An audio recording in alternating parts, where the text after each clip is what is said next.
Bien-aimés dans le Seigneur, Shalom, je vous salue tous, dans le précieux nom de notre Seigneur et Sauveur Jésus-Christ.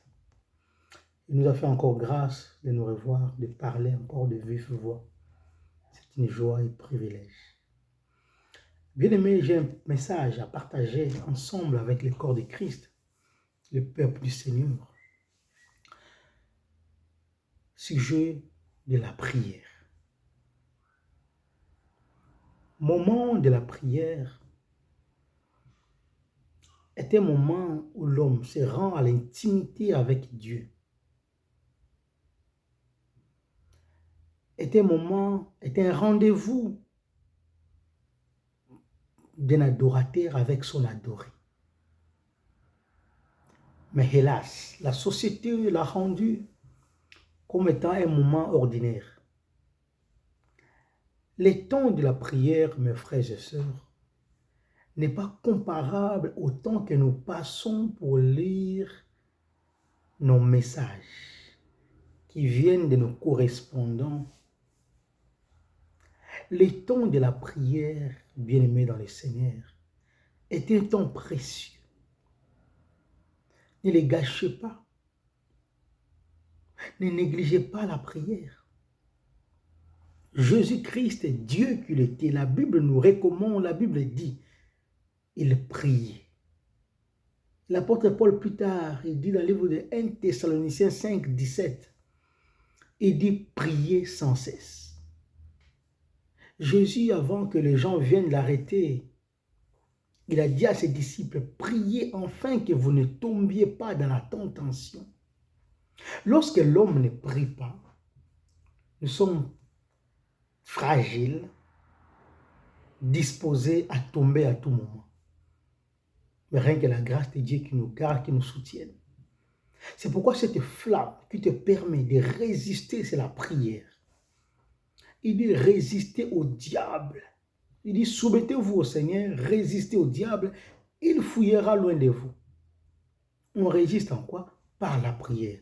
On résiste en quoi? Par la méditation. Lorsque vous méditez la parole de Dieu devient une nourriture pour vous. Lorsque la tentation se présente, l'adversité se présente, vous avez des éléments, vous avez des arguments à présenter face à votre problème, face à votre adversité. Pourquoi? Parce que Dieu vous a armé. Vous êtes réarmé au travers de la prière.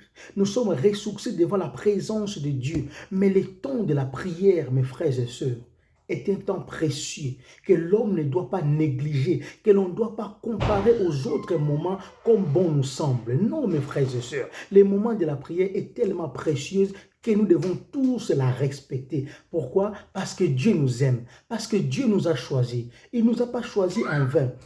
La Bible dit ceci, venez à moi, vous tous qui êtes fatigués et chargés, je vous donnerai du repos. Bien-aimés, protégeons la prière. Le temps de la prière n'est pas un temps où nous devons nous blaguer. Quand le diable se réunit avec ses acolytes, avec ses disciples, ils prennent des décisions tragiques. Quand ils viennent frapper. Et nous voulons jouer à un match amical.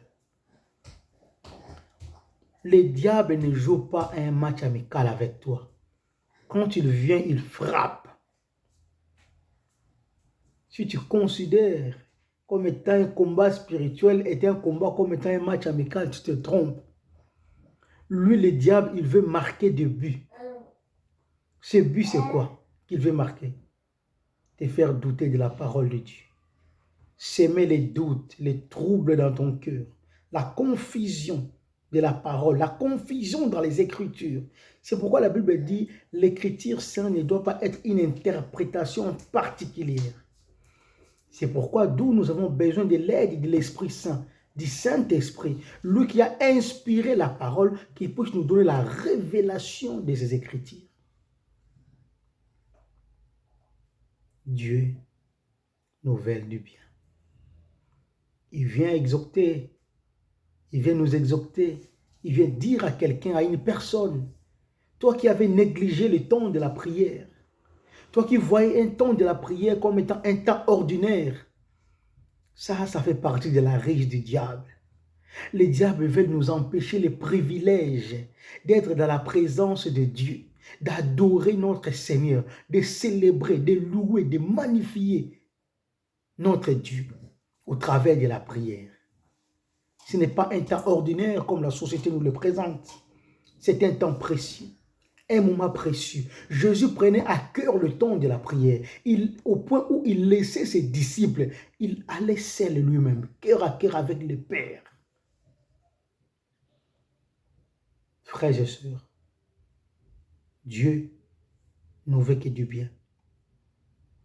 Si tu avais négligé les faibles commencements de la prière, reviens là où tu étais tombé.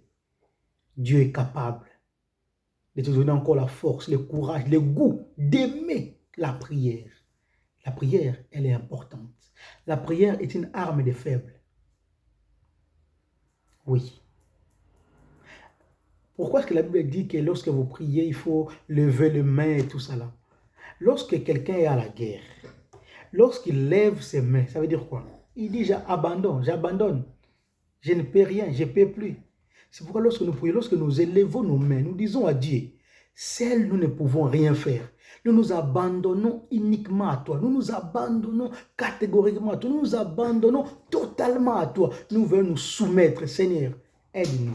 Lorsque l'ennemi voit, dans la guerre bien évidemment, que vous avez élevé vos mains, que vous n'avez plus votre arme avec vous, il n'a plus le droit de vous tirer. La même chose que Dieu fait. Lorsque nous abandonnons à lui, c'est là que le Saint-Esprit intervient pour nous aider, nous réarmer, nous donner la force, le courage de continuer à marcher, de continuer à progresser, de continuer à suivre sa voie. Oui. Le psaume 32, bien aimé dans le Seigneur, le verset 7, Dieu a parlé une chose vraiment, j'ai beaucoup aimé. C'est dit David, hein? Il dit à Dieu, tu es un asile pour moi, tu me garantis de la détresse, tu m'entoures de champs de délivrance. Il considère comme quoi que dans la présence de Dieu, c'est là où il trouve son asile. Lorsqu'une personne part s'exiler, qu'est-ce qu'il cherche? Il cherche un abri. Parce qu'il se sent en insécurité là où il est. Et David considère la présence de Dieu comme étant un véritable asile. Et le psaume 91, David dit, « Celui qui demeure sous l'abri du Très-Haut repose à l'ombre du Tout-Puissant. » Mais ici, continuons, psaume 32, verset 7, il dit, « Tu es un asile pour moi, tu me garantis de la détresse. » Donc, lorsque David s'est trouvé en détresse, Dieu le garantissait. Plus loin dans le psaume 120, il dit, « Dans ma détresse, c'est à l'Éternel que j'écris et il m'exauce. » Dans ta détresse, vers qui tu tournes?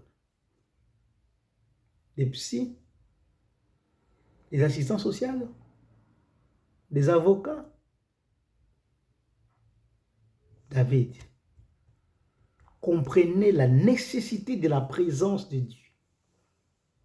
Il dit, tu es un asile pour moi. Donc, être auprès de Dieu, c'était se réfugier totalement. Frères et sœurs, aimons Dieu comme David l'aimait.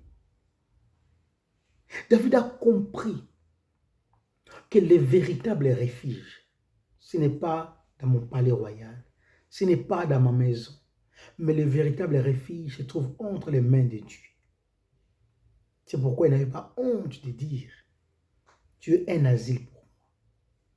Tu me garantis de la détresse. Donc lorsqu'il est en détresse, Dieu le garantissait. Pourquoi? Parce qu'il comptait sur Dieu.